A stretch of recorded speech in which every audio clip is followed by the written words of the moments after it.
Hey, gang. Wednesday. Time for translating Trump.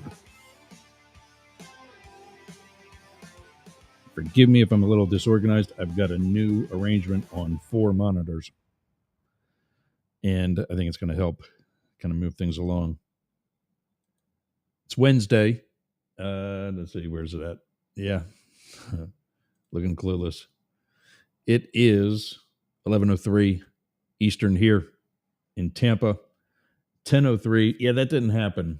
And we talked earlier this week about a station that I had applied to about a year ago to try and get the show on their station. It's a community station in Milwaukee. The general manager wrote me and a bunch of other people over the weekend, earlier this week, whenever it was, asking for our help. Hey, Fair Play 202, thanks for joining. See you on Instagram. Looking for our help in dealing with the FCC. And for those of you overseas, that's our regulatory agency in communications. It stands for the Federal Communications Commission. And some regulation, probably Trump is being put in that is essentially going to run small community stations like this out of business. Why is that a problem? Well, because it's the voice for a lot of otherwise disenfranchised people in these communities. We were on a station similar to that in Atlanta until we discontinued that relationship on our own because of their poor practices. These stations are struggling enough. And the station in Milwaukee doesn't need to be struggling any more than what it already is. They say that the reason why they didn't take us on is because we're not in Milwaukee. Okay, but in our time slot, you've got nothing else. Put us on temporarily until you find something from your area, from Milwaukee, or even something closer to and much more related to Milwaukee, like Indiana. We'll talk about that in a minute. But anyway, they asked for my help. I gave it. I could have shared that with all of you.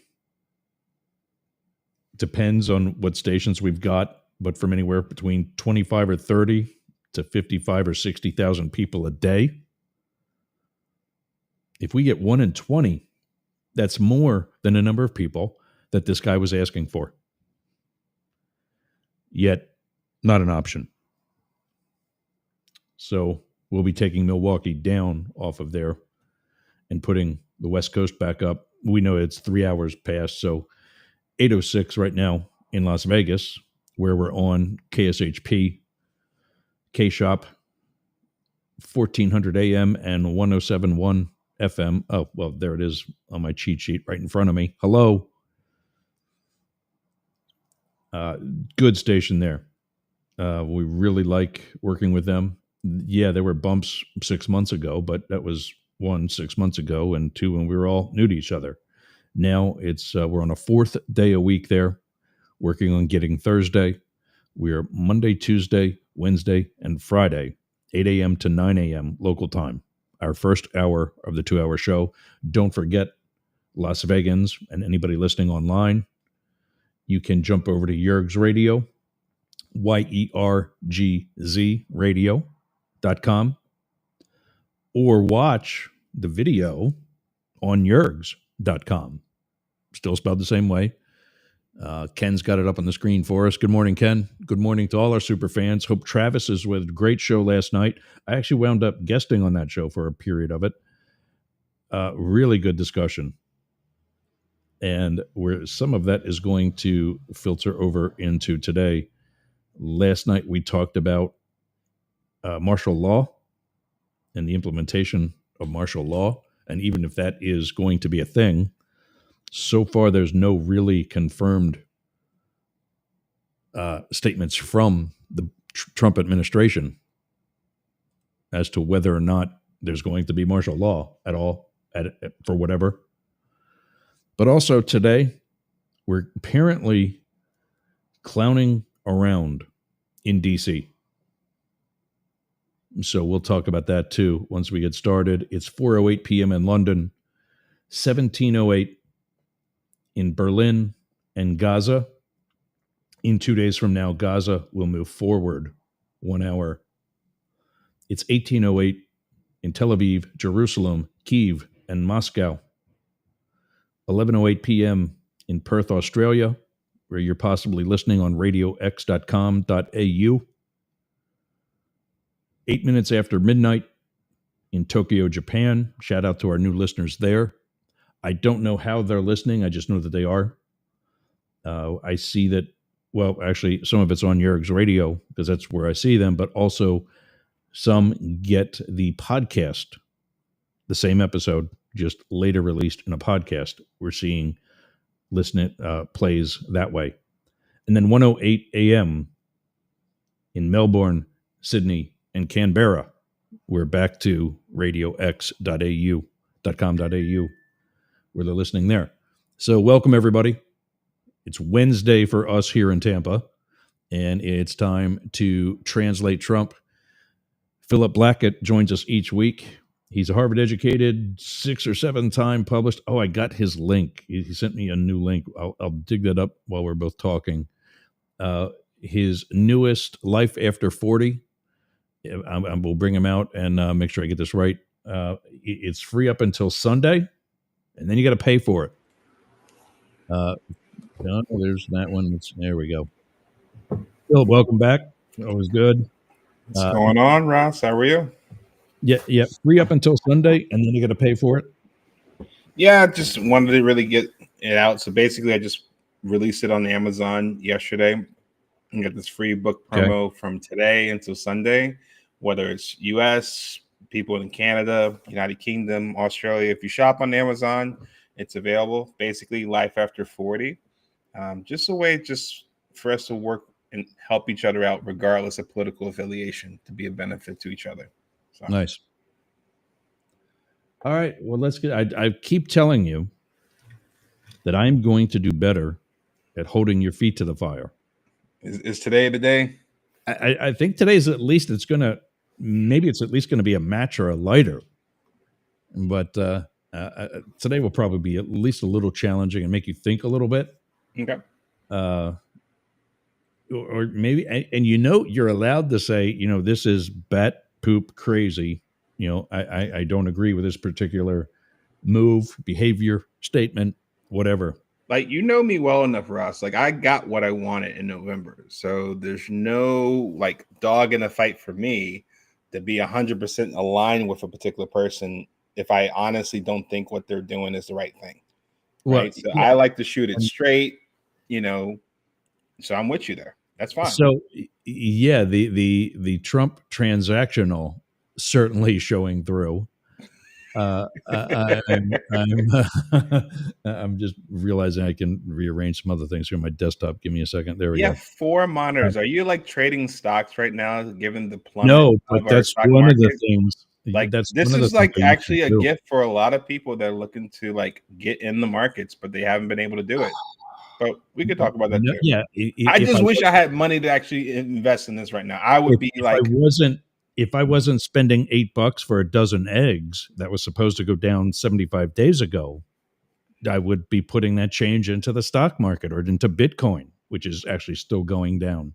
So that's my break there. That I was a crypto guy. So if I showed you a clown, you know where we're going with this one?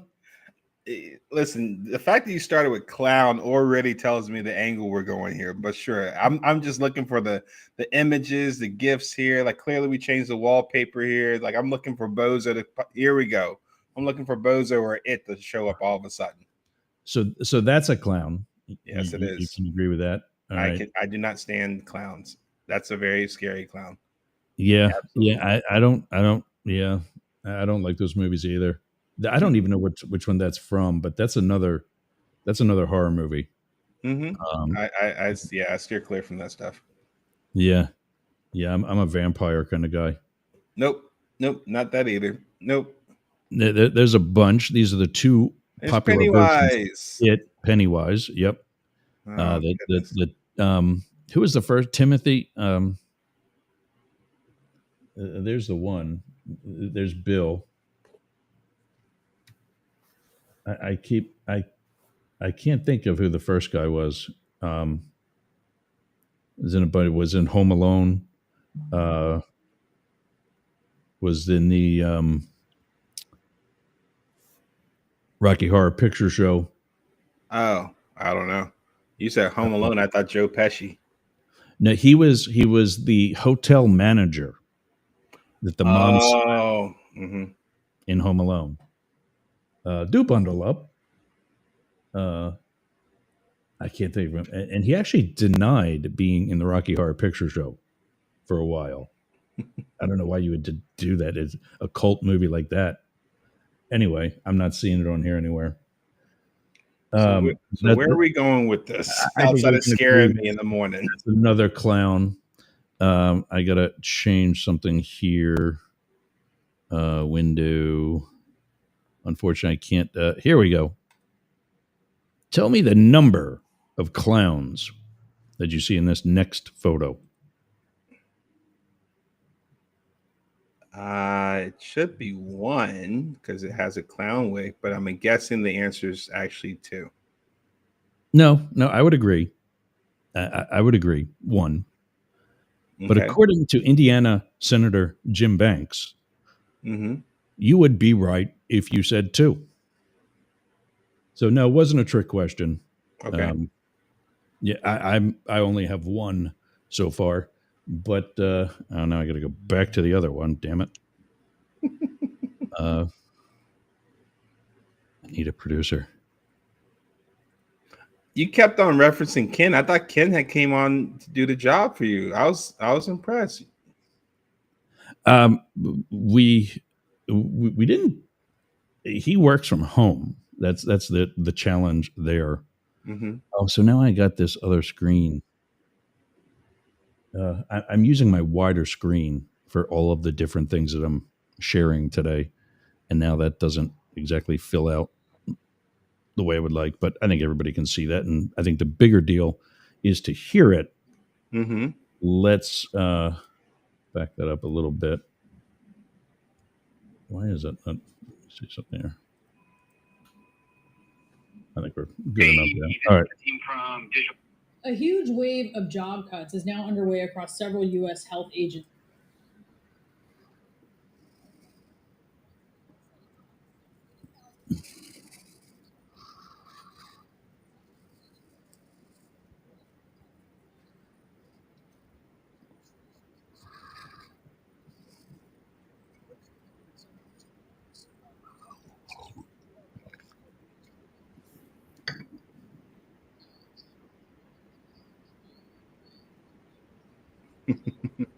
Are we looking for sound? Are you not hearing this? No. Deserved it. I deserved it. You probably deserved it. I deserved it. Okay, wow. Yeah, that's great to hear. Did you get it there? Yeah, there I did. Okay. So let's play that back then. I'm just looking for the cream pie to be thrown at the end. No. They put this equation out. Damn it.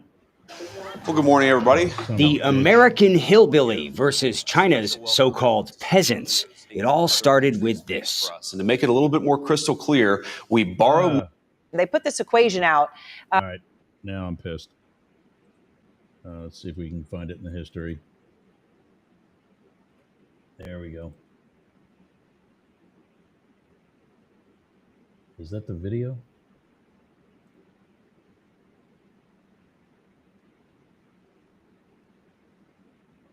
Oh, damn it.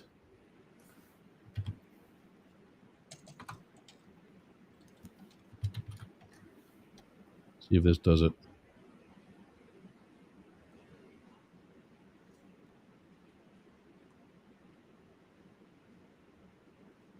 Oh, son of a bitch. I had to disconnect some of the audio so I could do some editing before the show. Mm-hmm. And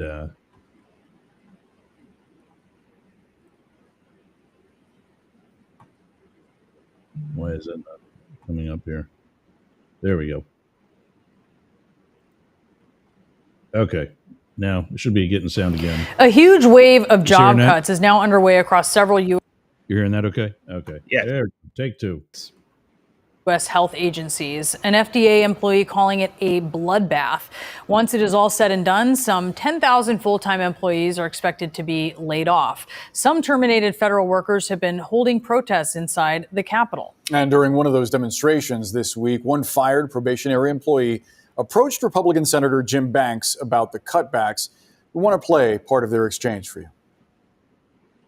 Hi, I was a worker at HHS. I was fired illegally on February 14th.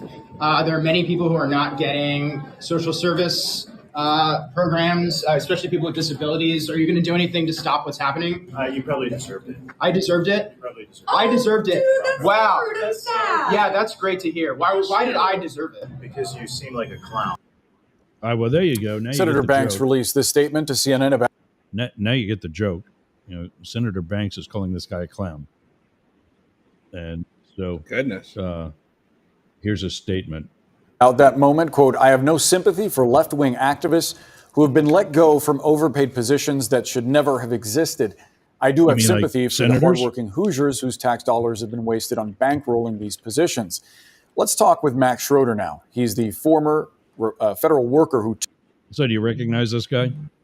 He was our possible clown from earlier. In fact, that's the actual screenshot. This is the HHS worker who was fired as part of the...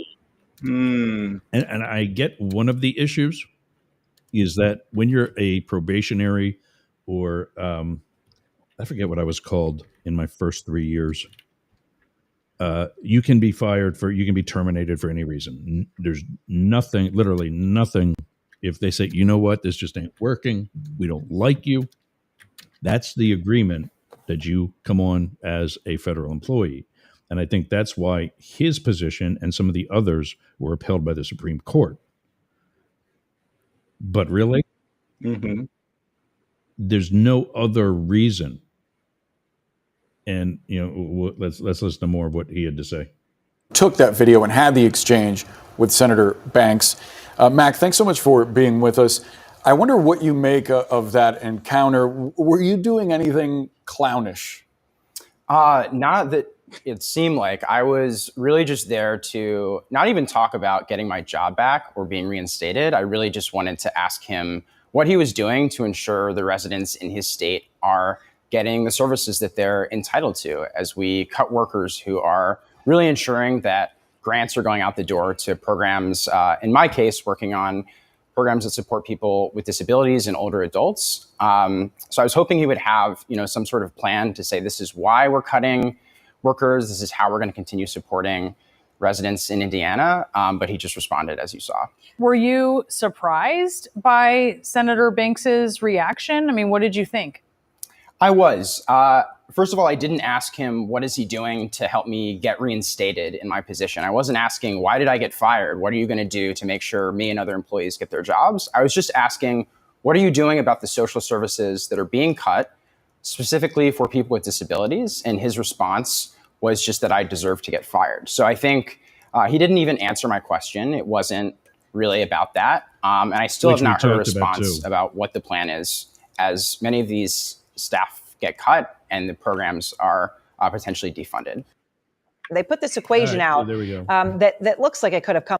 And that looks like tariffs, something coming up. We might get to that later.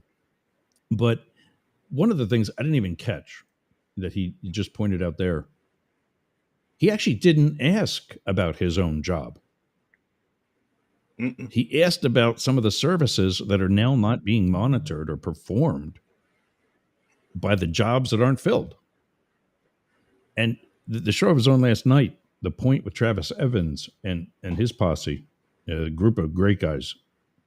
We talked about how the fact that so often the Republican people in place right now will be asked a question and they'll just deflect.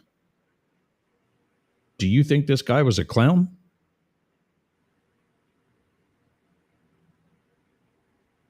That's for you, Philip. Is that a Yeah, question that's for for me? you. You're the only other one here. Go ahead. Well, I didn't see any makeup. I didn't see any red hair, and I didn't see some scary teeth that come out of it. So I would say no. But beyond that, I think what's going on in my head is, you know, are we doing the right thing here? Like, it's not sharing why he got fired. I don't think telling anybody that you deserve to be fired, unless you're like a manager over that person, you know exactly what his performance is like or lack thereof. That's definitely not a right move to go on TV, if nothing else, on camera, and explicitly saying to somebody you deserve to be fired, because there's definitely consequences of losing your job. He has to find another way to support himself here. He might not be reinstated. So that's not something to gloat, brag, or poke fun of, I would say, in that sense. Why do you think people like Jim Banks, any other Republican member of Congress or Democrat for that matter, aren't doing more to push back against some of, I'm just going to call it what it is, the Trump stupidity? And if you don't think that exists, wait till our next segment when we talk about beachfront property. And you'll see, I'm going to have a rather tough question, I think, for you on that one. But why do you think Banks, in this case, isn't doing more to defend his Hoosiers who lost their job? I think pressure from the group can definitely play a key role here. You think, like being primaried, for example? Mm-hmm. It could be that. So it could be a sense of self-preservation. I want to keep my job at the expense of other people's jobs. And yet, is that what you want to be known for when you're serving those people in Congress? Of course is not serving those people in Congress? Of course if not. There is a better big picture for just willy-nilly, I'm fine with downsizing the government if it's too much. But Musk said himself that it's not profitable. That's not the job of a government. How would you define as profitable, though? Like if he's going up for profitable as far as like, are we in a budget surplus or budget deficit? He's looking to that save would be money. Concern. He's cutting jobs and telling you and everybody else that he's found waste and he's saving the government billions and billions of dollars. Mm-hmm. Is he? Says who? He's telling you that. There's no analysts looking at it. There's nobody who analyzed the cuts in the first place. He just goes in there literally with a chainsaw and just starts firing people and starts, in the one case, they just started ripping photos off the wall.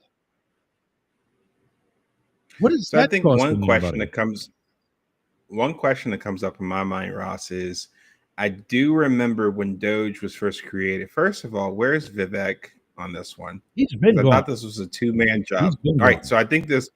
So that to me is a little concerning because you came in there, Elon, Vivek, very much promoted as like, we're going to do this together.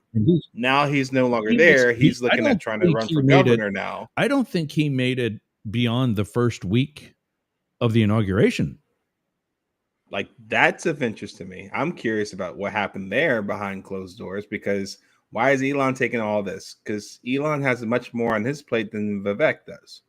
But anyways, that's one. Okay, let me jump in there for a second, because we talked about that earlier this week too. He was, I don't know who he was being interviewed by, but Musk was sitting there crying almost that his companies that are suffering because he's not there. What about these agencies that are now suffering because you are there?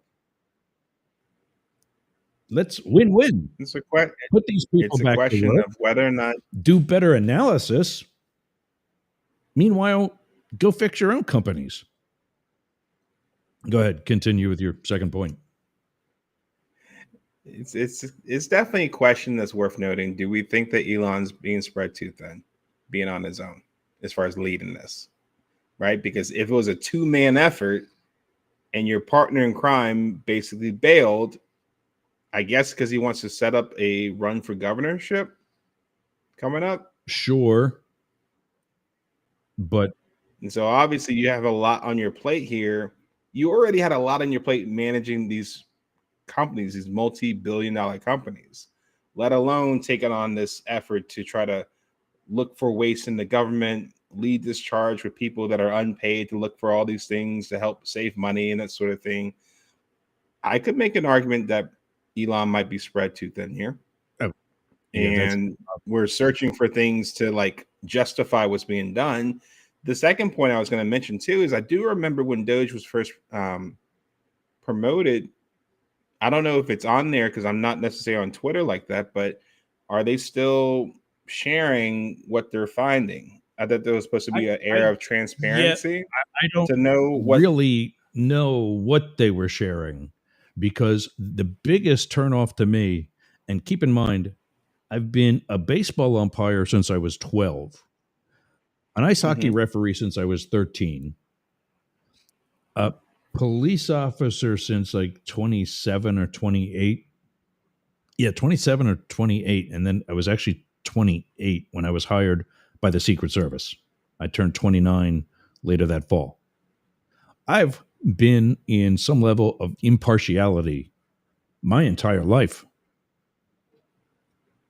When he was asked in the Oval Office about a conflict of interest, and he said that if there's a conflict of interest, I'll see it and I'll step back. Self-identification of a conflict of interest is a conflict of interest, because it's been known that the amount of actual fraud and waste in the Department of Defense is a higher amount of money than some of these other agencies' entire budgets. Yet, here's a guy with countless Department of Defense contracts for his private companies that we think he's not managing. He doesn't go to the Department of Defense and start the chainsaw there. He goes to other agencies who, by the way, are investigating him. We don't think that might be a conflict of interest. But this kid, who makes probably $25,000 or $30,000 a year while living in one of the most expensive cities in the world, he's the one that loses his job. I'll let you say something about that, and then we'll move on to the next one. There's always a trade-off whenever you're trying to take out waste, so to speak, or to right size or downsize any organization. It's never a fun thing to let somebody know that their job's no longer needed, right? You think that the method that they're doing is the correct method? As somebody that's laid off people before, I wouldn't necessarily agree that this is the right place to do, especially not following somebody in the elevator. Usually those things are held behind closed doors in the confidence of the person being laid off and the manager, maybe HR and that sort, but it's just more. So you think that you think that Max Schroeder should have gone about it differently? I would think so. I've tried to get Gus Belarakis on the phone, or to have him or his office return an email. In fact, my process of going through his website to request that meeting, being not only a journalist with this position, but a constituent of his, I could not even get any sort of follow-up. Someone will be with you shortly. This is why people follow you into elevators because it's the only way their feet are held to the fire. Otherwise, the only thing he's worried about, Bilirakis or Banks, is not some Democrat taking their job in a very Republican area, but another Republican who's even more willing to be Donald Trump's bitch. That's all we're talking about. That, to me, is the real clown. I mean, after that, this kid's he's on CNN. And by the way, credit to CNN for that video today. He's on CNN. Somebody's going to grab him. Maybe CNN. Because God knows the guy that they got running around the Capitol gets a leg workout every day. He could use some help. But the show was on last night. I didn't even know. And during the break, I'm going to try to see if there's any updates. But apparently now the Orange One in Chief is tweeting about martial law. For what? He didn't put martial law in place when he was down in a bunker during riots. What's he need it for now? Think about that. We'll talk about it more when we get back. This is Up the Middle on the Mastiff Media Network. We'll be right back. What are you doing later? I'll tell you what I'm doing. I'm going to the gym, but not just any gym. Momentum Fitness and Wellness. Walk right up to the door. There's a QR code on the door. You can sign up right there. You've got no excuse. But not only that, their equipment is amazing. It's kept up well. It's expanded. There's stretching area. There's CrossFit. There's hardcore training. A dedicated area for stretching, dunk tanks, sauna, everything you need to get that Hernando beach body or keep your Clearwater beach body. You can train with your shirt off. You can scream. You can yell. And you won't be intimidated either. Go to Momentum Fitness and Wellness on US 19 in Bayonet Point, Jasmine Estates. Build the momentum.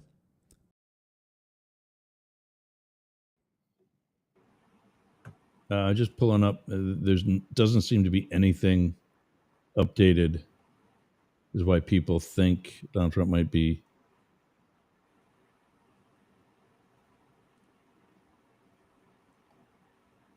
Yeah, I don't know on what grounds, which is actually technically different than the Insurrection Act of 1807.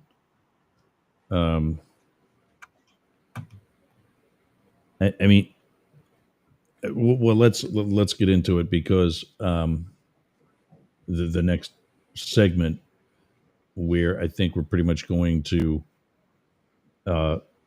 certainly show this man senile. This is from NPR. This is Trump talking about rescinding Biden-era environmental regulations with regards to the coal industry. Let me know if you can hear this. Education Secretary Linda McMahon has made a rare appearance at a conference in San Diego. She was asked about changes to her agency. That includes recently telling school leaders coal mines and expedite leases have reached out for some sort of talks. NPR's Danielle Kurtzleben reporting. Separately, officials with the European Union are meeting to vote today. Yeah, so I tested this earlier, and I never went back to the coal segment, and that's why you heard about Linda McMahon, and so here it is. On European tariffs again. I feel like I'm Howard Stern trying to play this stuff because he screws it up all the time, too. And then Robin sits there giggling. The first tranche could take effect next week. Markets are falling. In pre-market trading, Dow futures are down nearly 700 points.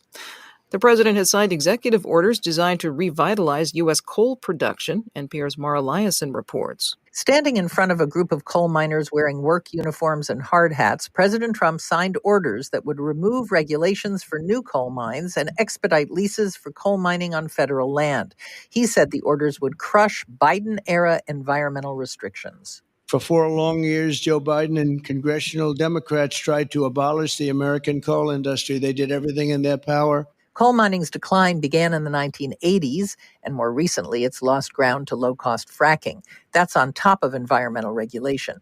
As for coal's contribution to climate change, Trump said sea level rise would create, quote, a little bit more waterfront property.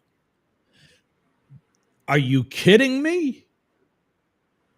This guy is supporting taking away the ozone and taking away the polar caps to create a little bit more seafront property, which, by the way, that is exactly the opposite of what's going to happen.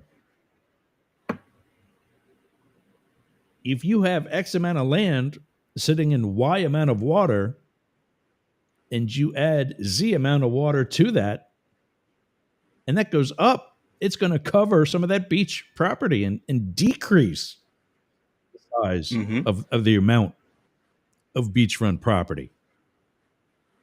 So you said earlier you got what you wanted.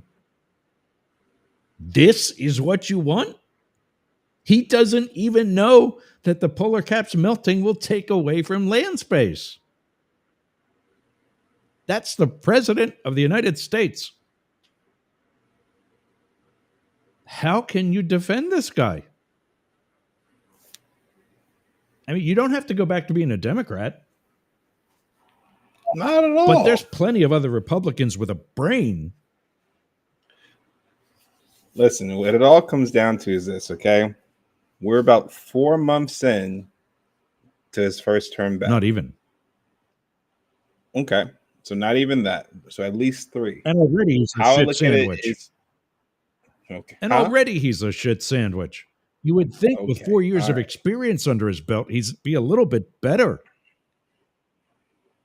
Go ahead. It's okay. Are you okay? I'm okay. You okay? I still love you, man, but this is driving me nuts. Listen, this is like I a get really it. bad dream. And you wake up. I understand. So, listen, if I may. Go ahead. Yeah. Right? This is my preface almost on every show is going to seem like, right? Because it seems like Trump can do no right. Right? I'm waiting. So, listen, I look at it from the standpoint of my choice back in November. I stand behind it because I felt like, and still do, Trump is better at doing this job than his opponent would have been for a number of reasons.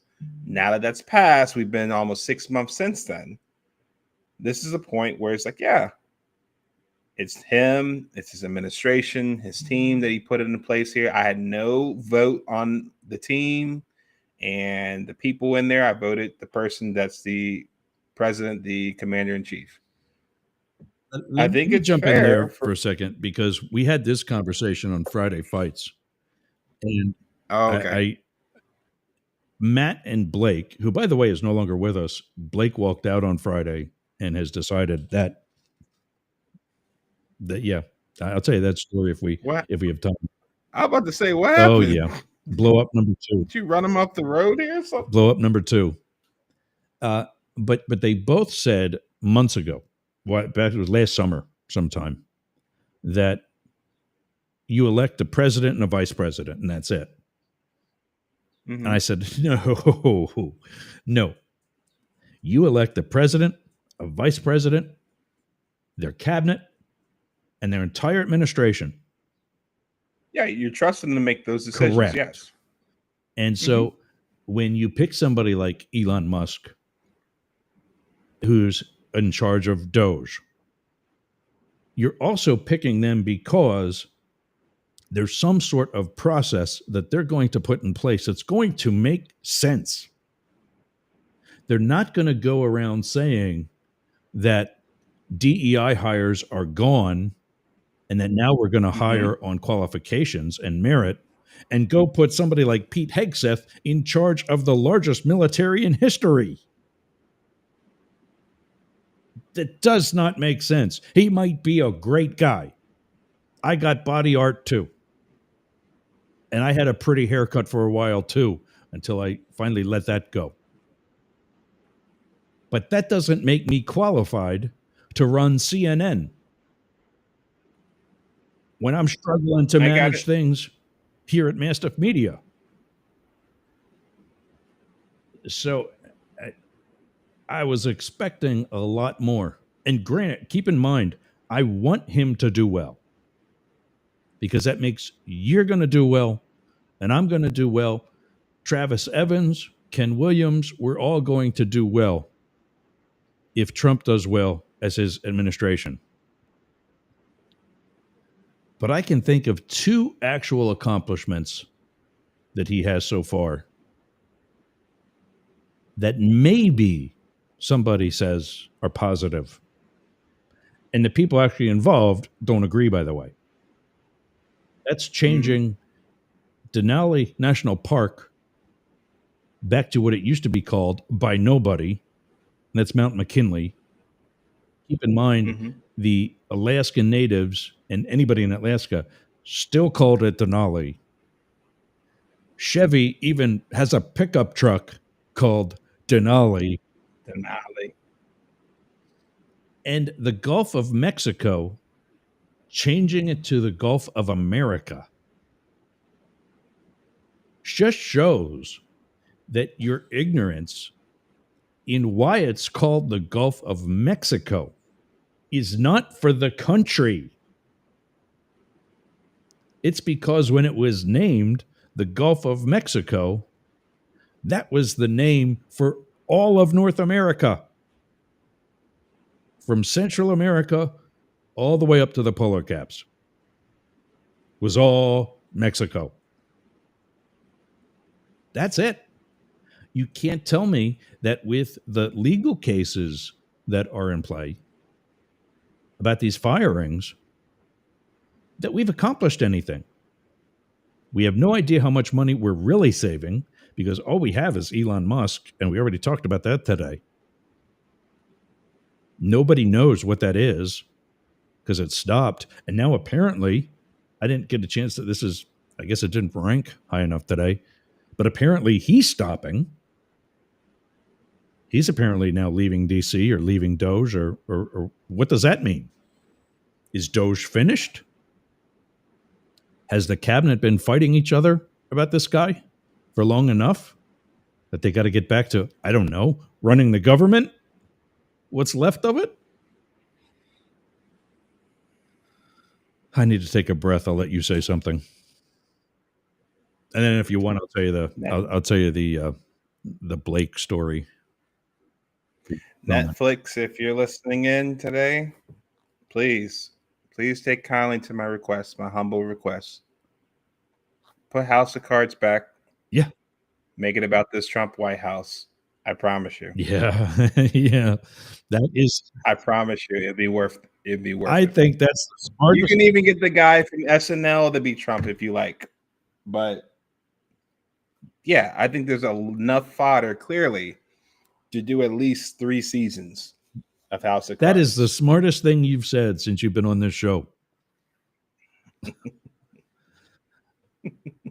All right. Yeah, I got some other things planned for after. So just 1 hour today? Yeah, okay. Just 1 hour. And that's fine. That's great. We appreciate that. I just need to obviously confirm that and not cut you out if you were planning on being another 30 minutes or whatever. So you might know or remember.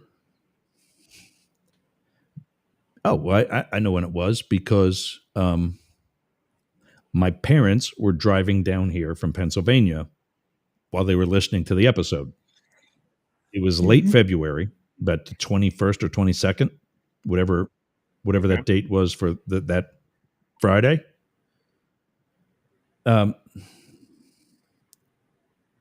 We had some blow up about something. I forget what it was over now. But basically, there was kind of very little happening from both he and Matt. But ultimately, the biggest frustration I've had is, in fact, Ken put into the chat the number, if you remember it.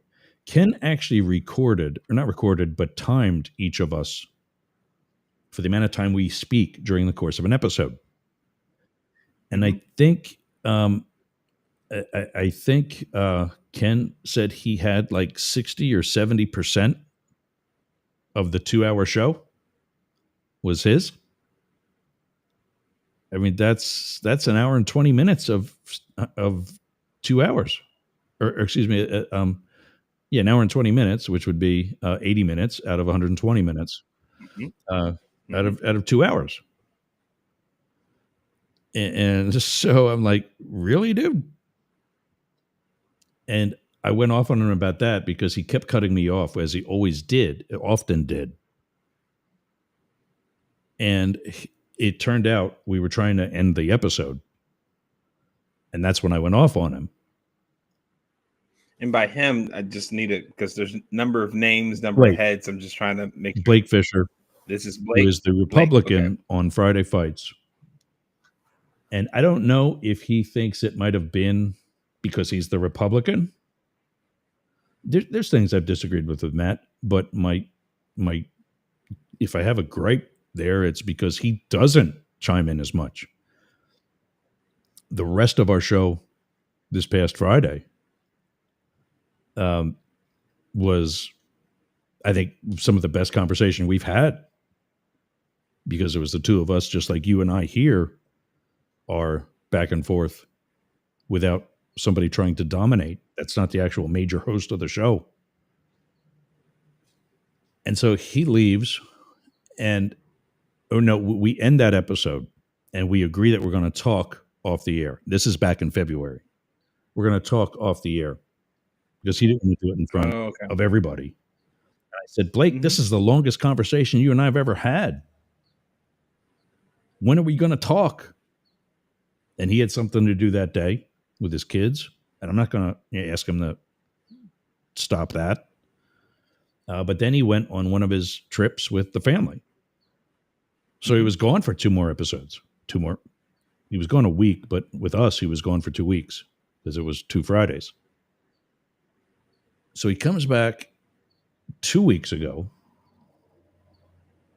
He's came back. Everything was fine. He came back again, or left again. Comes back 2 weeks ago. Everything's fine. This past Friday, we're talking about something, immigration. And my opinion of how racist the Republican stance on immigration is. And I said, if you don't believe me, tell me how many people are being arrested on suspicion of being Canadian. No white people being arrested. They're all brown. And they're not all the violent offenders that we were told it was going to be.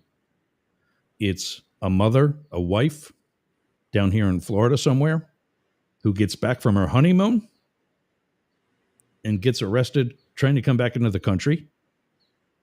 There's a husband and wife out in California who have been here for 30 years. They've got kids and grandkids here. They get sent back. There was somewhere I just read the owner of a bakery was arrested at her bakery. Now, if you can get through the whole system and be, smack my microphone. If you can get through the whole system and be an owner of real property, whether it's the building, if she owns her building that her bakery's in, or she's renting the building but owns the equipment inside of it, you're running an actual business. Somebody should have figured out that you shouldn't be here. Mm-hmm. I think it's time for you to get grandfathered, because clearly you're not breaking the law other than you crossed a border. So a new listener jumped in and asked me in the chat, "That's racist?"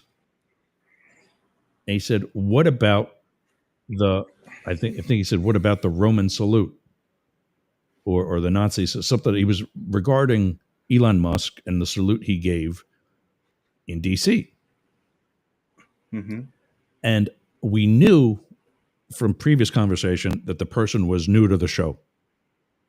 And I wanted to address that because I didn't want that person thinking that it's just the immigration that makes me think that race is an issue with this administration.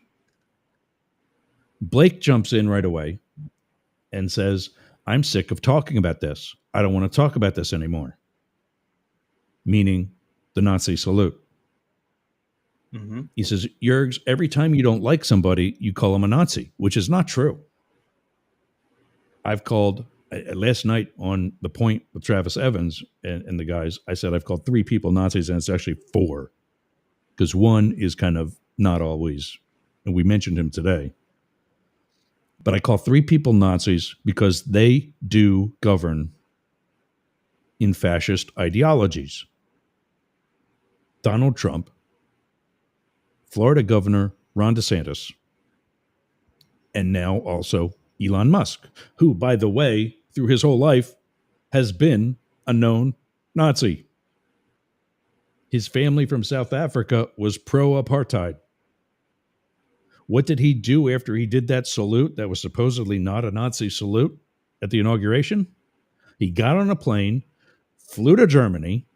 I mean, because what better place to have this next meeting? Flew to Germany and talked to the far right political party of Germany, who are Nazis. But then the fourth was Vivek Ramaswamy, who I said had tendencies.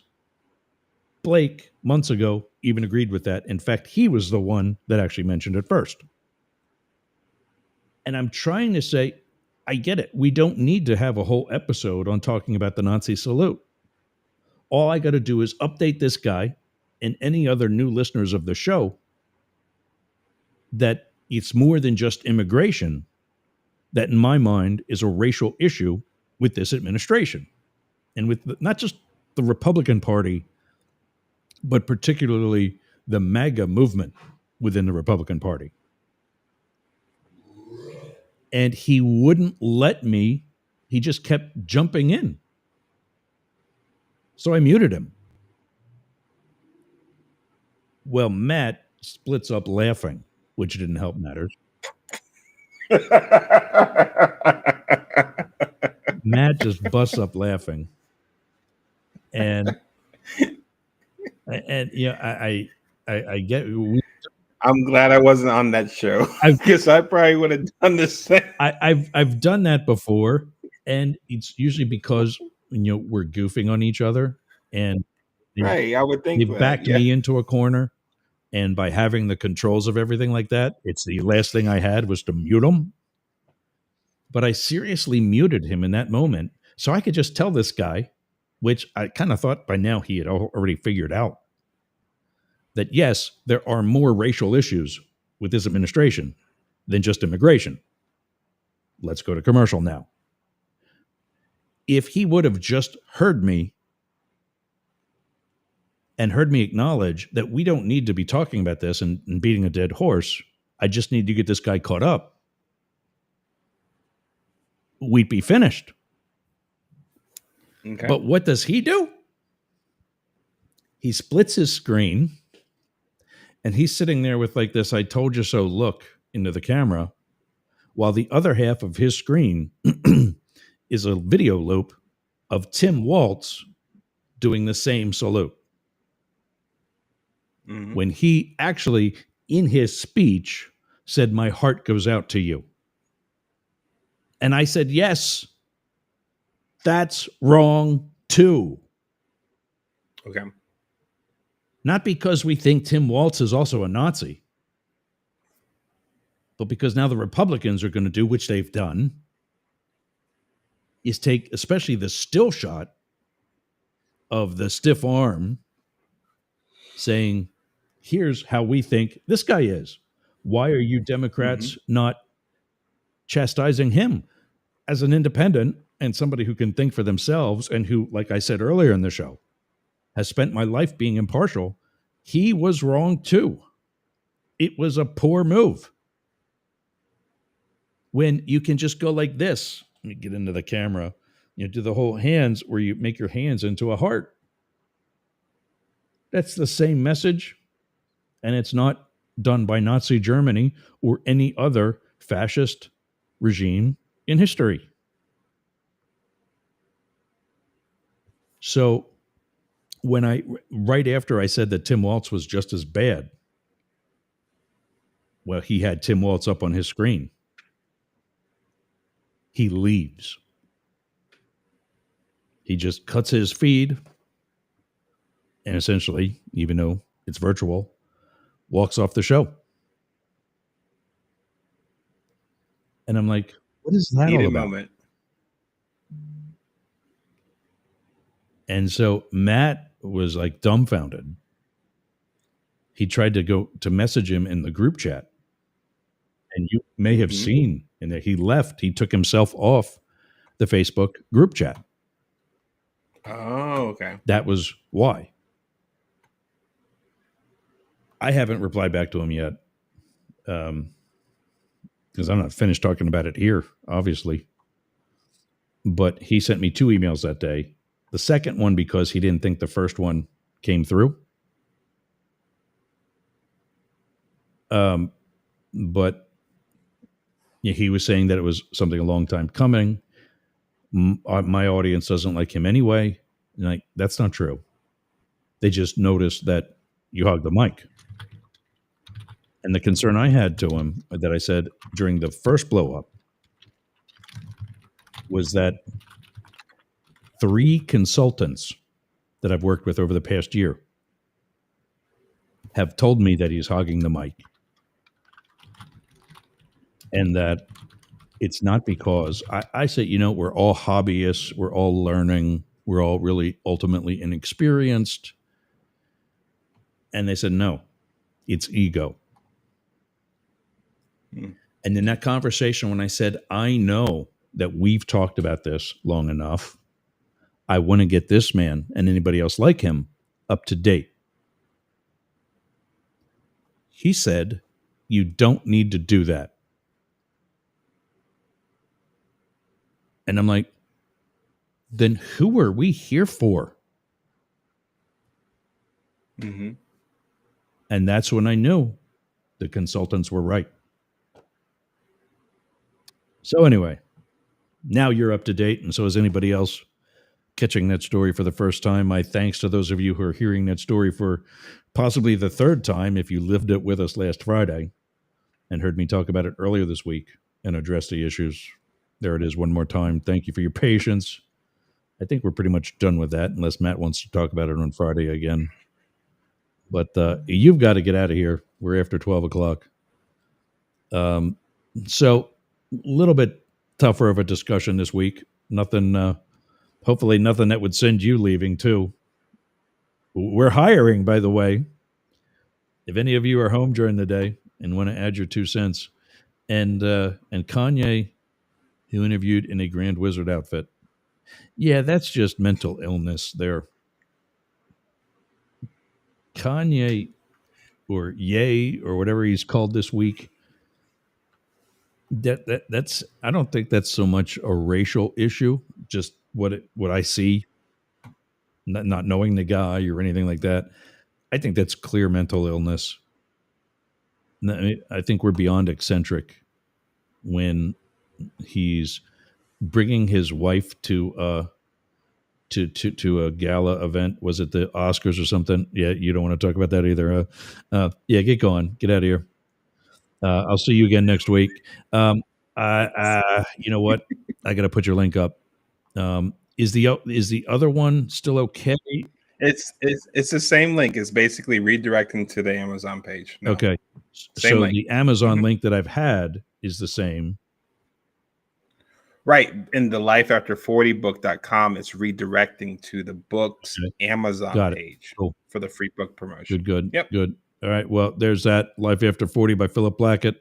The can they use that same domain if they type it in manually? Okay, Yep. cool. So that would be lifeafter40book.com. Check that out and come back next week when Philip joins us again. And, Thank you, guys. Yep. Okay. All right, bud. Thanks again. We'll see you in a week. All right. So little stronger on him today. Travis, how'd I do?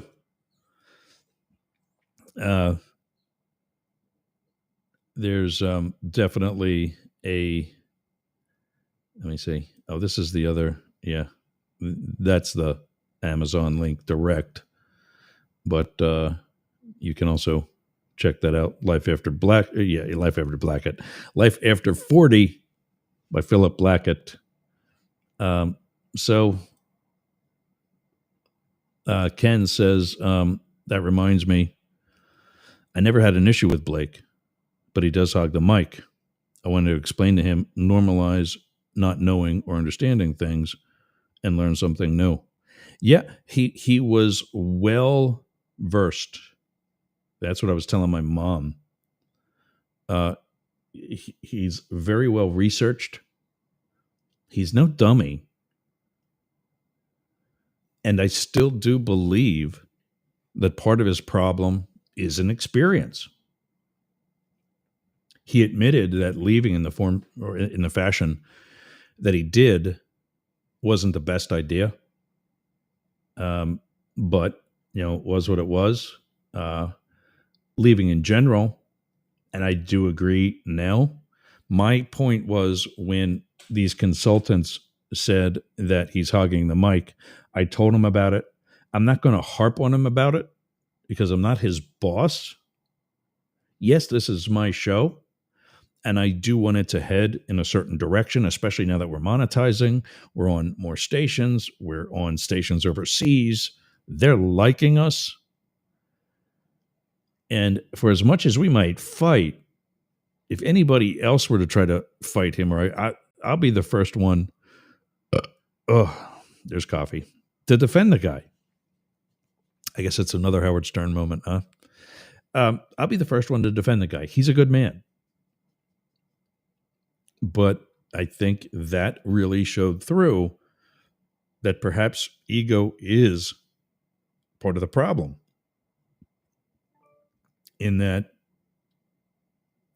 when he said, I didn't have to bring that listener and any like that listener up to speed on my thoughts on race and the Trump administration, this guy's here for the wrong reason. I'm not here for me. I'm here for you. That's the person that I'm looking at right now as I look into the camera. That's anybody in their car or overseas just waking up or just going to bed. I'm here for you.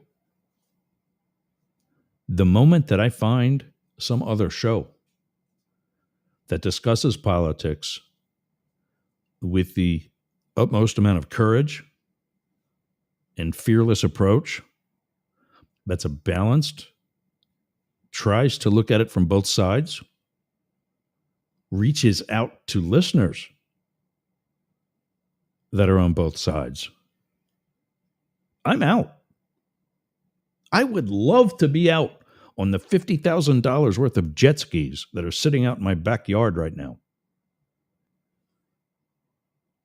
But I know my country and the media needs me more. So here we are. Stay tuned. In about 53 minutes, Sportcat's Daily Gazette is again going to be replaced with Mastiff Media Magazine. You'll hear there are two playlists that we put together throughout the rest of the afternoon into the evening. He's dealing with some family in Knoxville. Once he gets back and on track in Atlanta, Sportcat's Daily Gazette will be back on the air and happening once again. Let me take a break. When we come back, we'll probably look into some of the tariffs that are now in place, went into place overnight, and some of the Chinese responses and some of the other responses that I found. I want to try to find this during the course of the break, too. I got 2 dogs that are lying here like nothing's wrong, so I guess nobody's got to go outside. This is Up the Middle. Thanks for getting off the porch and running with us today. The big dogs, we're on the Mastiff Media Network. We'll be back right after this. What are you doing later? I'll tell you what I'm doing. I'm going to the gym, but not just any gym. Momentum Fitness and Wellness. Walk right up to the door. There's a QR code on the door. You can sign up right there. You've got no excuse. But not only that, their equipment is amazing. It's kept up well. It's expanded. There's stretching area. There's CrossFit. There's hardcore training. A dedicated area for stretching, dunk tanks, sauna, everything you need to get that Hernando beach body or keep your Clearwater beach body. You can train with your shirt off, you can scream, you can yell, and you won't be intimidated either. Go to Momentum Fitness and Wellness on US 19 in Bayonet Point, Jasmine Estates. Build the momentum. There we go. We're back. I probably could have taken Ken's comment down, but fix my hair a little bit too. So, yeah, that's the Blake story. I wish him the best too. Oh, wait a minute. Hold on. Never mind. Okay. Kanye is a bipolar and an attention hog promoting a new album. Yeah. Okay. Attention hog, bipolar. Having your wife show up at whatever, was it the Oscars maybe? I think it was probably the Oscars. In a sheer dress. A see-through dress. That's not bipolar, that's asshole. And maybe you could see hers. I don't know. But, yeah. Yeah, go back on his meds and go sit down somewhere. Yeah, exactly. I just think he ranks with Kid Rock, Lee Greenwood, Ted Nugent, all these other has-beens that are essentially doing, I don't know what we're still on right now. Let me see. If I can drop the S word. Yeah, K-Shop's gone. DNR Studios, shout out to DNR and the DNR Cast app. They're back live today. I think it's today. Ken's saying it was the Grammys. Okay. Yeah, I don't care about those shows. I'm not that gay. But the DNR's back today. Are any of you guys, like, I got my windows open now because there's some cold front coming through and I don't need to run air conditioning. But is anybody else struggling with allergies that your eyes get so itchy? And then you scratch them, you rub them, and get oil from your fingers in your eyes, and that makes matters worse. All right, so Ken says it was the Grammys.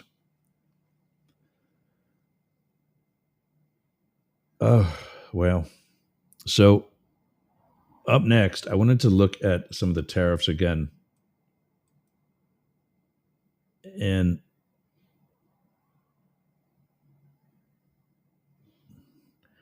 I heard something about some of the other things that are.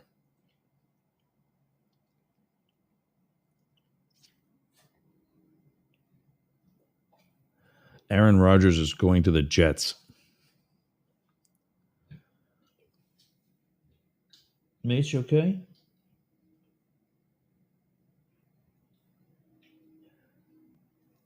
poor Mastiff has GI issues, and sometimes he like spits up.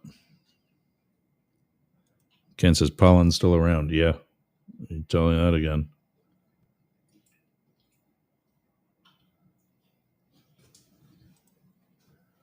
You all right, buddy? I might have to take another break here if he's got to go. Just kind of sit outside for a little. Let me play some music, and we'll be right back.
Hi, we're back.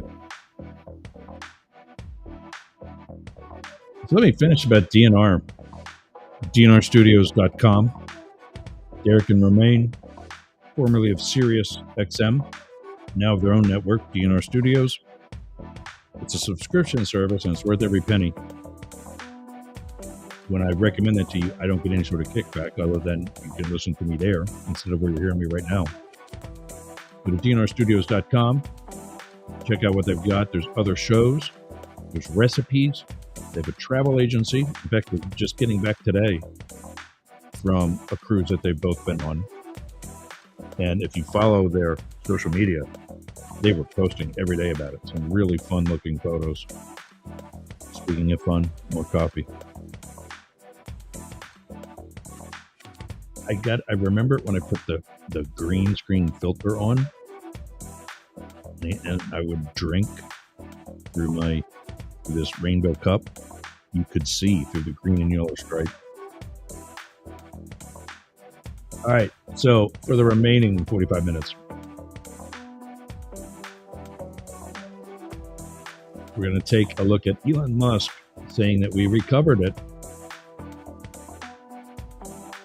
I'm doubting that they recovered But apparently, some agency where they covered up data to cover up for a crime, they deleted it. And Elon Musk says they found it. They got it. What I'm wondering, was it his crime?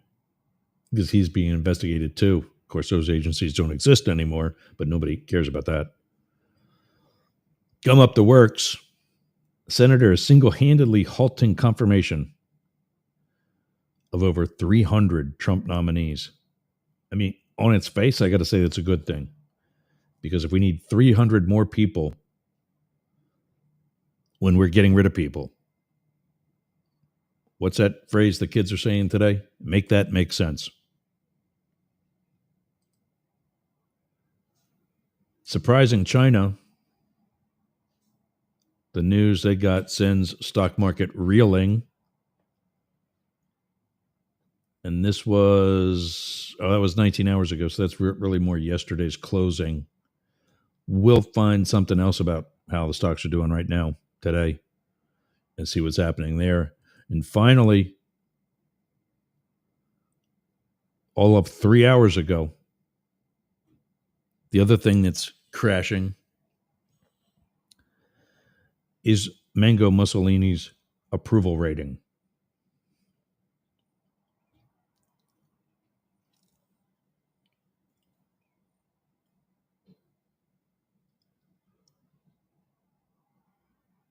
But the video is saying that it's higher than ever. That can't be.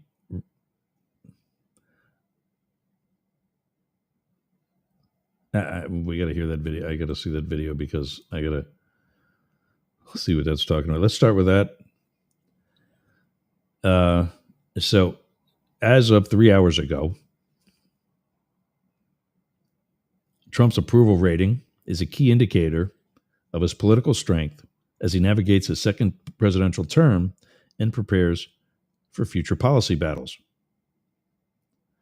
A shift in his numbers could influence support from Republican lawmakers, affect his ability to push through his agenda, and shape the political landscape heading into the midterm election cycle in 2016. The latest polls show that Trump's approval rating has reached its lowest point since he began his second term. According to the latest Navigator research poll conducted between April 3rd and April 7th among 1,000 residents, Trump's approval rating currently stands at 44%, while 53% disapprove, giving him a net approval of -9 points. So basically what that's saying is that the disapprove is higher, so it's down. And that's it. It says that's a 5-minute read. That certainly didn't take 5 minutes. Let's try to find that video and see what we got there. What am I sharing still?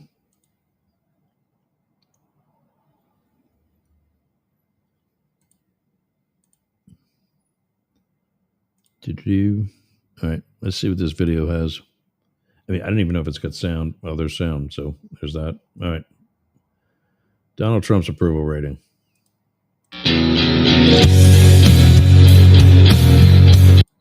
Okay, so it's one of those. It's just got, the sound is just music. So we're going to kill that. I'm going to read to you what's on the screen. This is apparently from a while ago. This is old because we just read the story about how it's down. The caption on the screen says Donald Trump has achieved a net positive personal rating for the first time, according to a polling average produced by Real Clear Polling.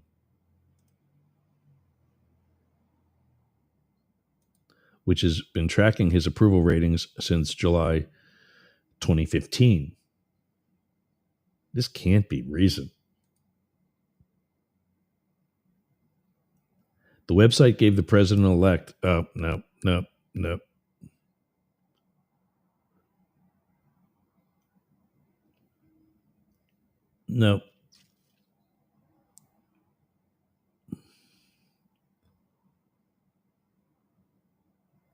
Yeah, no, this video is way old. So yeah, -9 is the score right now, 53-44.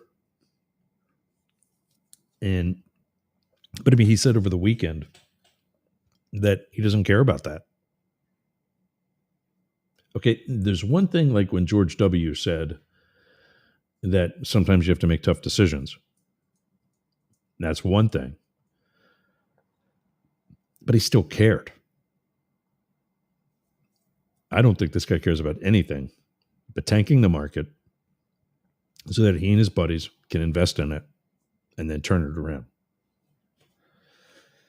That's me. Surprising China news sends stock market reeling. This is as of yesterday. So let's, instead of worrying about that one, let's just click on money. See what that gets us. Texas oil executives. Oh, boo hoo. Texas oil executives are frustrated at Trump for crushing crude prices. Let me rephrase that for you into some more common sense terminology. Donald Trump's fellow billionaire friends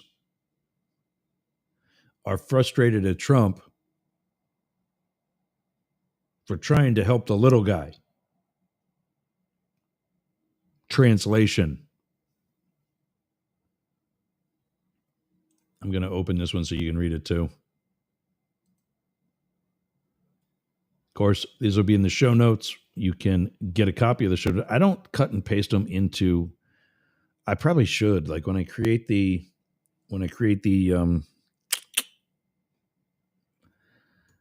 Spotify version, and when I update this on YouTube, which I haven't done recently at all, I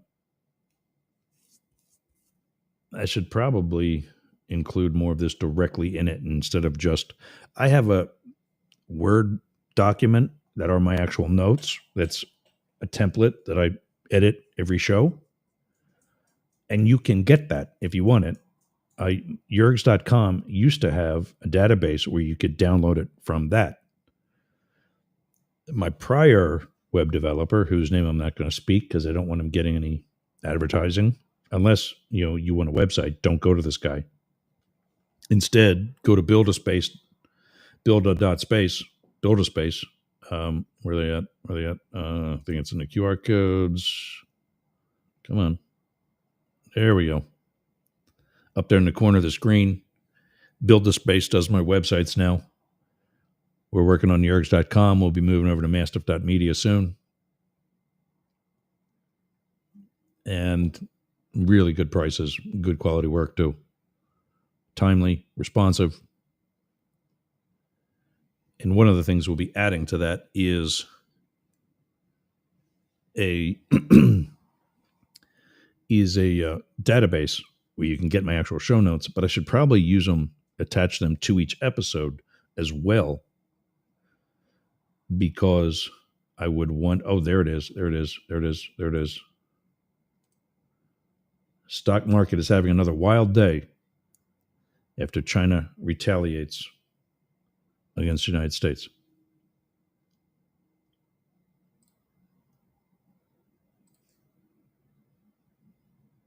And against Trump's tariffs. But yeah, that'll be in the show notes if you want them. Want to check that one out. That's the favorability one. Let's take a look at this. Stocks were volatile Wednesday after China announced significant retaliation and the European Union announced countermeasures against President Donald Trump's enormous reciprocal tariffs that went into effect earlier in the day. Reciprocal in quotes because he's saying that he's reciprocating against their unfair tariffs. We've been in some form of balance that you didn't have to reciprocate 5 years ago when you were president then. Upending global trade. China's new tariffs on U.S. goods are 84% matching the additional tariff the Trump administration just placed on the world's second biggest economy. Trump's so-called reciprocal tariffs, America's largest in a century, place massive across-the-board import taxes, some as high as 50%, on dozens of nations. China, an extreme outlier, now faces a U.S. tariff of at least 104%. So imagine you're paying $1 for something. You're now going to pay $2.04.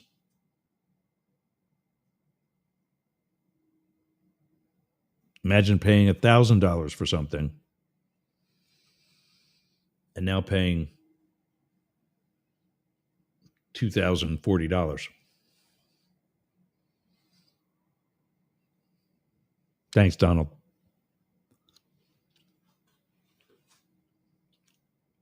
Compound 104%, compounding the new tariffs with ones already in place. U.S. stocks briefly surged in the morning before bouncing around during a choppy day of trading. As of midday, the Dow hovered around the flat line and was up 50 points, or 0.13%. Similarly, the S&P 500 was up just 0.2% after fluctuating between gains and losses. Meanwhile, the tech-heavy NASDAQ was up 0.9%, though off its highest level of the day. Just after the opening bell, Trump posted on the social media platform Truth Social, "Be cool, and this is a great time to buy." That's what you're posting when people don't have the money to buy? And like Max Schroeder doesn't have a job to supply money to buy? How do you support this asshat? Yeah, it's a great time to buy if you're a billionaire.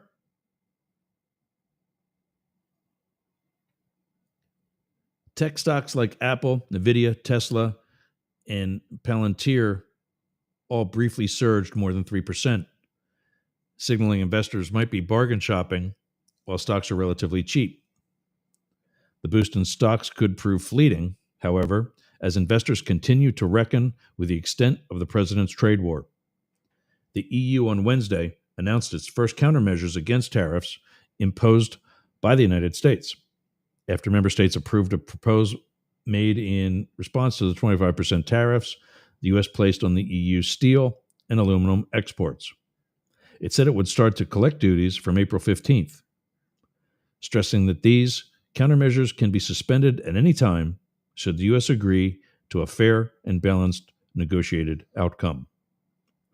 The S&P 500 is on the precipice of bear market territory, coming close to a stunningly rapid drop of 20% from the all-time high it hit just 7 weeks ago on February 19th.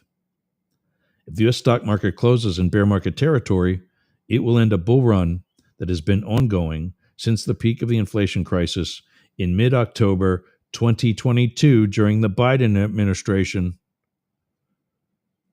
marking the second fastest decline from a record high to a bear market in the 7-decade history of the S&P 500. Only the COVID pandemic sent stocks into a bear market at a faster dip. Which do I need to say that also happened during Trump? Fear has gripped investors across the world as the tariffs threaten to plunge the global and U.S. economies into a recession this year.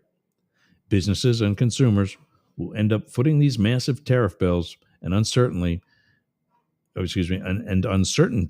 has led to a slowdown in hiring and consumer spending. Japan's Nikkei index closed 4% down, while Hong Kong's Hang Seng finished marginally higher. On Monday, the Hang Seng tanked in a 13% rout, the biggest daily decline in the index since the 1997 Asian financial crisis. We're going to stop there because I want to hit some of the other stories, but that's where we're at right now at 12:32 Eastern. Not a bad idea there. Let's go through.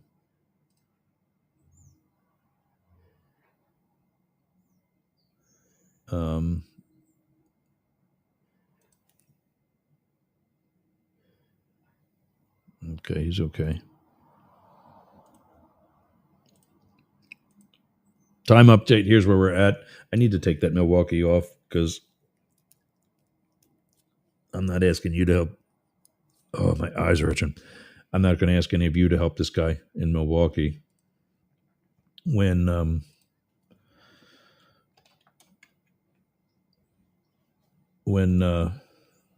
he could have helped himself by even reply back. Say, I've considered it. I still don't think you're right for us, but and I know I shouldn't be itching my eyes, but that one small moment, it just feels so good. And of course, it's back to being itchy again. 12:33 right here in Tampa, 9:33 in Las Vegas, 5:33 p.m. in London, 18:33 in Berlin, Gaza, Jerusalem. Just in Gaza. 19:34 in Tel Aviv and Jerusalem, and Kyiv and Moscow. 12:34 a.m. in Perth, 1:34 a.m. Tokyo, and 12:02. Okay, yeah, and 2:34 a.m. Melbourne, Sydney, and Canberra.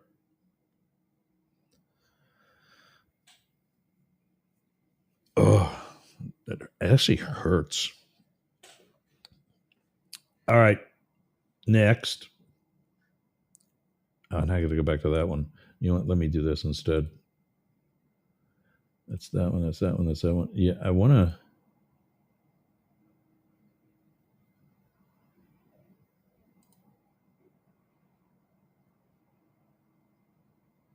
Yeah, this is the one. I'm going to look at this one with the senator that is single-handedly halting these 300 nominations.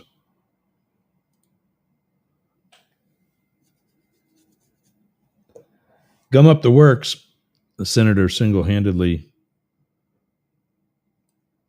halted confirmation of over 300 Trump nominees. Hundreds of President Donald Trump's, God, I can't even read now. Hundreds of President Donald Trump's nominees for high-level positions throughout the federal government have run into a brick wall. Oh, sucks. It's okay when they did it to Biden. And the lone senator behind it has no plan to relent anytime soon. During an interview with CNN host Jake Tapper, Senator Brian Schatz, Democrat from Hawaii, who is a member of both the Senate Appropriations and Foreign Relations Committees, delved into why he was expanding his hold to include more than 300 of Trump's nominees, along with several critical pieces of bipartisan legislation. The Hawaii senator explained that his hold, which he is doing by denying unanimous consent, the process by which the Senate conducts official business, is meant to apply leverage to both the administration and the Republican majority. I cannot grant them unanimous consent. I'm just objecting to that. If they want any of these nominees or these bills to receive a vote, they have to schedule the vote. This will slow them down. This is designed to lay down a market, both about the lawlessness of the Trump administration, but also about the fact that Donald Trump himself is destroying the American economy on purpose. Thank you. I've been saying that. I just said it a couple times today.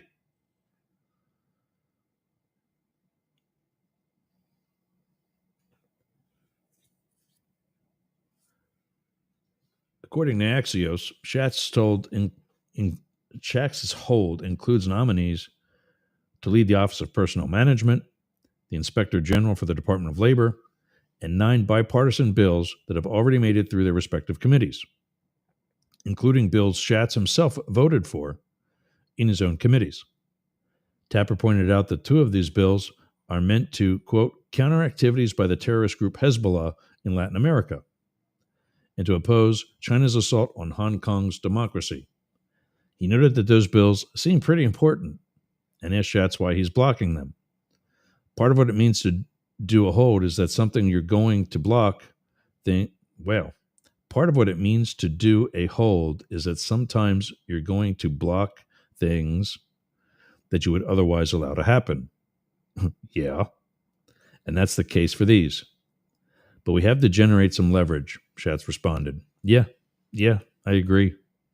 So until Secretary Marco Rubio comes to the committee and testifies about what they're doing in terms of illegally eviscerating United States aid, I'm not going to allow even those bipartisan bills to move forward.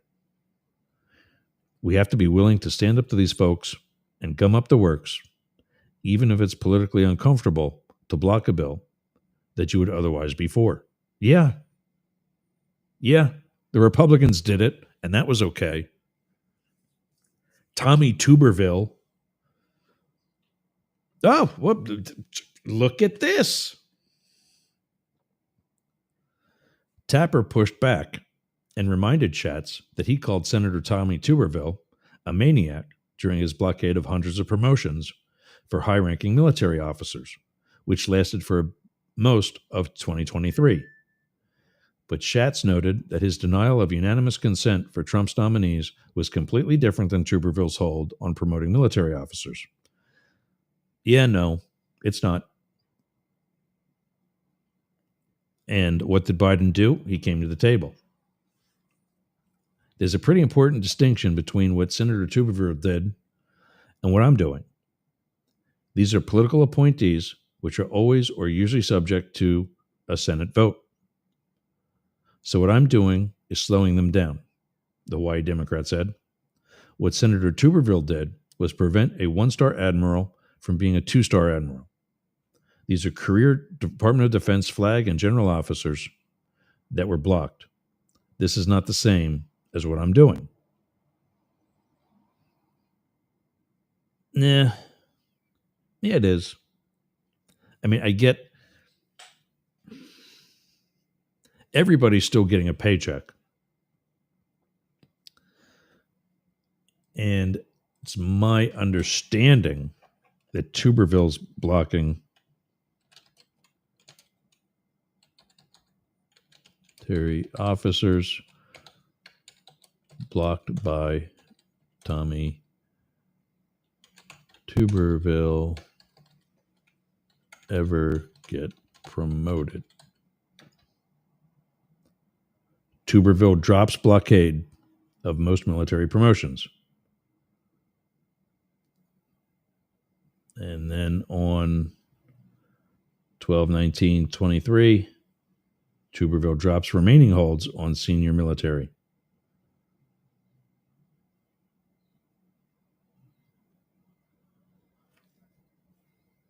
And then the Federal News Network says impacts of Tuberville's military holds will be felt for years.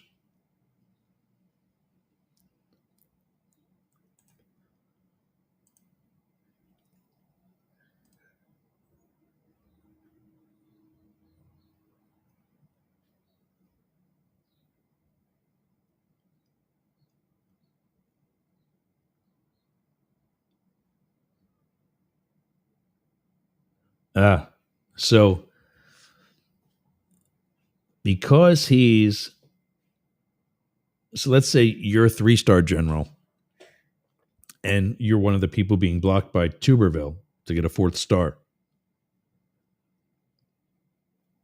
The position below you, who's replacing you, who's already been named and approved, can't move until you're out into your new position. So just because these other positions were then, who is that? Who's walking down the street there?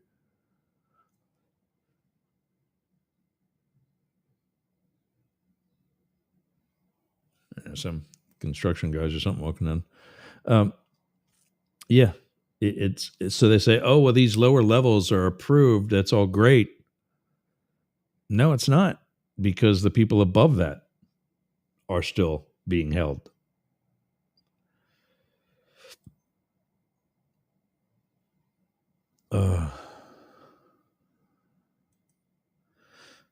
where is the rating at now? Ken wants to know if that was for Trump. He was at a 44% approval rating, 53% disapproval rating, which means he's -9. And that is apparently his lowest. I don't know that that's his lowest, though. I thought he was in the 30s at one point.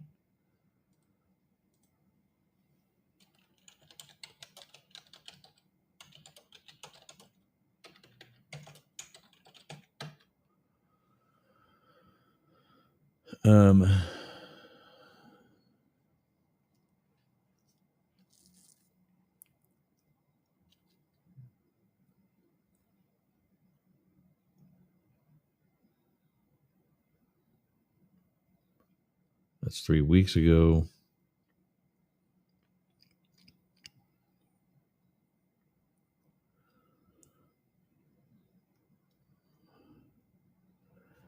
Yeah. So a month ago, he was as high as he's ever had. I remember that.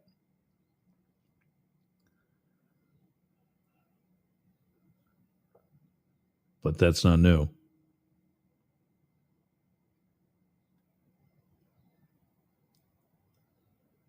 Yeah, as of March 2025, 43% of Americans approved.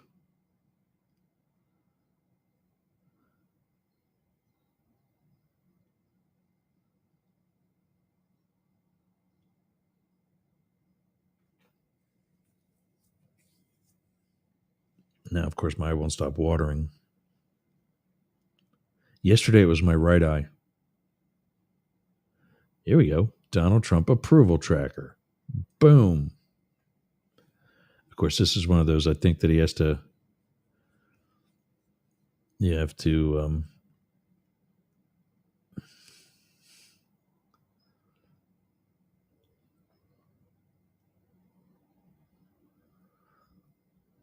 He was only ever at his highest 0.9 positive.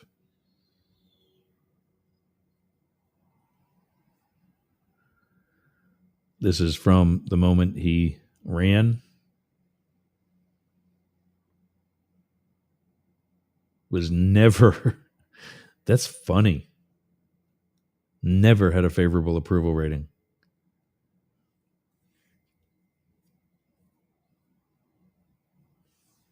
The highest he was 45% was favorable and 52% unfavorable.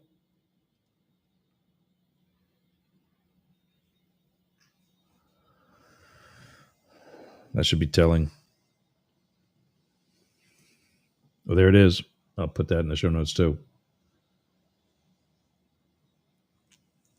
Let me take one more break. When we come back, we'll do some plugs, see what else is going on. Sound like we'll do the news. Like that's something I've done. And then we'll get ready for Mastiff Media Magazine. And that going back and forth every hour for the afternoon. I've got other work I got to do. I can't keep it as up to date as what I have. But we'll get some new stories in there. All right. This is the Mastiff Media Network. I'll be right back. What are you doing later? I'll tell you what I'm doing. I'm going to the gym. But not just any gym. Momentum Fitness and Wellness. Walk right up to the door. There's a QR code on the door. You can sign up right there. You've got no excuse. But not only that, their equipment is amazing. It's kept up well. It's expanded. There's stretching area. There's CrossFit. There's hardcore training. A dedicated area for stretching. Dunk tanks. Sauna. Everything you need to get that Hernando beach body or keep your Clearwater beach body. You can train with your shirt off. You can scream. You can yell. And you won't be intimidated either. Go to Momentum Fitness and Wellness on US 19 in Bayonet Point, Jasmine Estates. Build the momentum.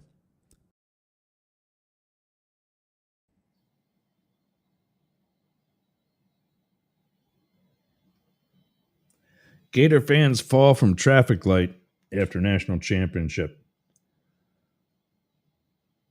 Why does that sound like a good idea? Is to climb a traffic light?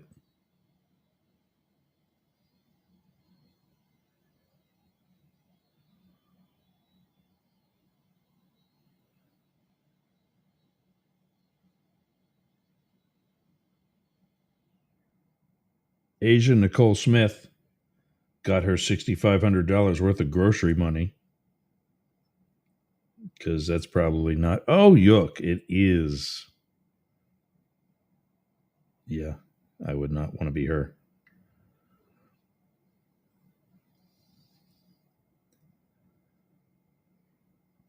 And I got new likes in Facebook dating. Woohoo.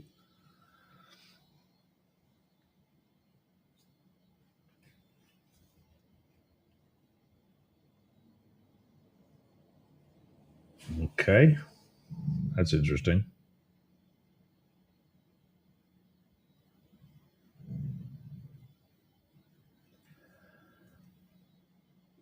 Yeah, no.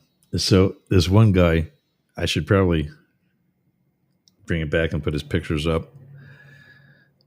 Facebook dating had this app or Facebook had this app called Facebook Dating that was in beta. I don't know if it's actually released now or what. I clearly waste time on it. But it looked like a good looking guy with a photo looking up his gym shorts, and you can see like the round part of his ass. And like there's a hint of like maybe you could see his nuts or something. And you scroll through the rest of the pictures, and let's just say it's not the same guy. Pretty rough. The other thing, I don't get, when you like somebody and they like you back, why would you not reach out to them? I can't send them a message, and they don't see the message until they like me in return, and vice versa. So why would you not? I don't get these people. I don't think they really want to date either.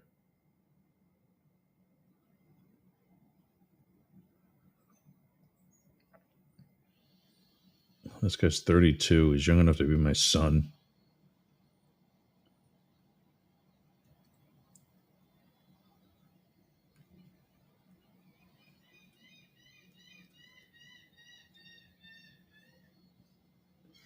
Sometimes I look at these people a second time and I go, what was I looking at? What did I see? What was I thinking about here? What time was it when I...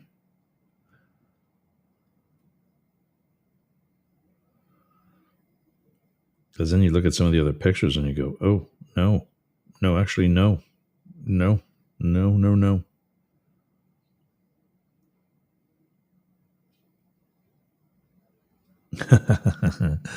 So one guy saw one of my... It says that I like being naked in the outdoors. He writes back, I think you like the right profile. Hi there, how's it going?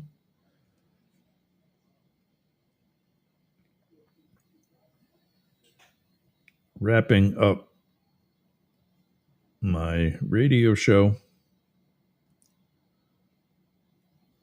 Parentheses, clothed.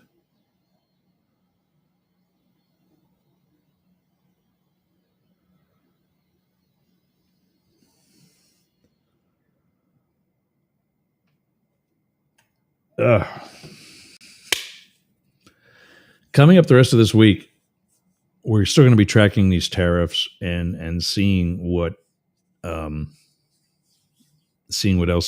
is going to happen. I mean,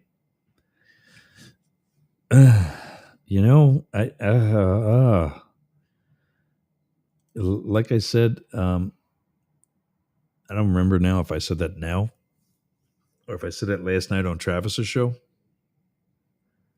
But this is like a bad dream.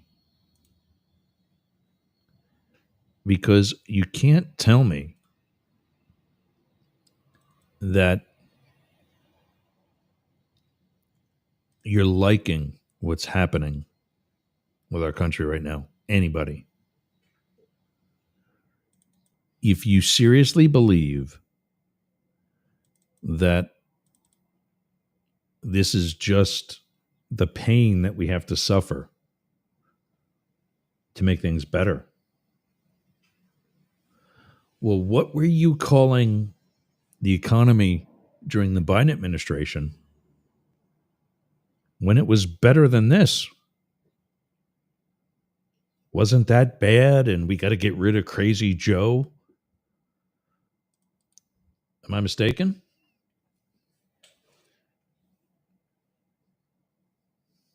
I seem to remember some rather negative things being said about the economy that was hitting record high numbers. And I'm not talking about inflation or unemployment. Numbers that were actually going down or already were. Here's the new logo for Mastiff Media Magazine. Simple, to the point. Gives me something to I think I can take the builder space thing down too. Gives me something to use as a placeholder. I think one of the things I do more than anything is I look for when I'm looking for certain videos or files. I use that to say, okay, it's that one there. Or it's these over here if they all have the same one. All right, let's I do got to wrap things up because I got some other things to do.